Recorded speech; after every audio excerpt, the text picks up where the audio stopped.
Hello friends, இது வந்து நேற்று எடுத்த வீடியோ. நேற்று வந்து நாங்கள் எங்கே போயிருந்தோம்னா, மதுரையில் சிலைமான் பக்கத்தில் இருக்க வேதபோதகர் சர்ச்சுக்கு தான் போயிருந்தோம். போகிற வழியிலே அக்கறை அப்படின்ற இந்த ஸ்நாக்ஸ் கடை இருந்தது. இங்கே வந்து கொஞ்சம் ஸ்நாக்ஸ் எல்லாம் வாங்கிட்டோம் நாங்கள். இங்கே வந்து பார்த்திங்கன்னா ரேட்டெல்லாம் பயங்கர காஸ்ட்லியாக இருக்குது. கேட்டதுக்கு வந்து இங்கே வந்து நாங்கள் எல்லாமே ஒரிஜினல் இது தான் ஆட் பண்ணுவோம், அடல்ட்ரேஷன்லாம் கிடையாது அப்படிங்கிற மாதிரி சொன்னாங்க.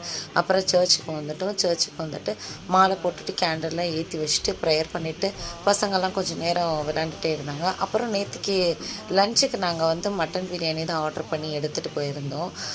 எல்லாருமே பேசிகிட்டே இருந்ததில் பிரியாணிக்கு கொடுத்துருந்த தால்ச்சா, தயிர், வெங்காயம், பன்னல்வா எல்லாத்தையும் வச்சுட்டு நாங்கள் கிளம்பி வந்துட்டோம். அப்புறம் வந்து பக்கத்தில் ஒரு தென்னந்தோப்பில் வந்து மோட்டரில் தண்ணி வருது அப்படின்னு சொல்லி சொன்னாங்க. நாங்கள் எல்லாருமே குளிக்கிறதுக்கு போயிருந்தோம். பட் நாங்கள் போகிற நேரம் வந்துட்டு ஆஃப் பண்ணிட்டாங்க. அப்புறம் சர்ச்சில் இருக்கவங்கள்ட்ட சொல்லிவிட்டு அங்கே இருக்கிற மோட்டர்லேயே வந்து தண்ணி போட்டு விட சொன்னோம். அவங்களும் தண்ணி போட்டு விட்டாங்க. நல்லா இருந்தது ஃப்ரெண்ட்ஸ். குளிக்கிறதுக்கு இந்த வெயிலுக்கு அதுக்கும் நல்லா சில்லுன்னு இருந்தது. ரொம்ப நேரமாக குளிச்சுட்டு இருந்தோம். அப்புறம் 6 மணிக்கு மேலே அங்கேருந்து கிளம்பிட்டோம் வீட்டுக்கு. அப்புறம் வர வழியில் தெப்பக்குளம் போயிருந்தோம். போயிட்டு அதுக்கு பக்கத்தில் இருக்கிற ஒரு கடையில் வந்து பார்த்திங்கன்னா சூடாக வடை, பஜ்ஜி எல்லாம் போட்டிருந்தாங்க. முட்டை பப்ஸு அதெல்லாம் சேர்த்து சாப்பிட்டுட்டு அப்புறம் டீ குடிச்சிட்டு வீட்டுக்கு கிளம்பி வந்தாச்சு. தேங்க்யூ.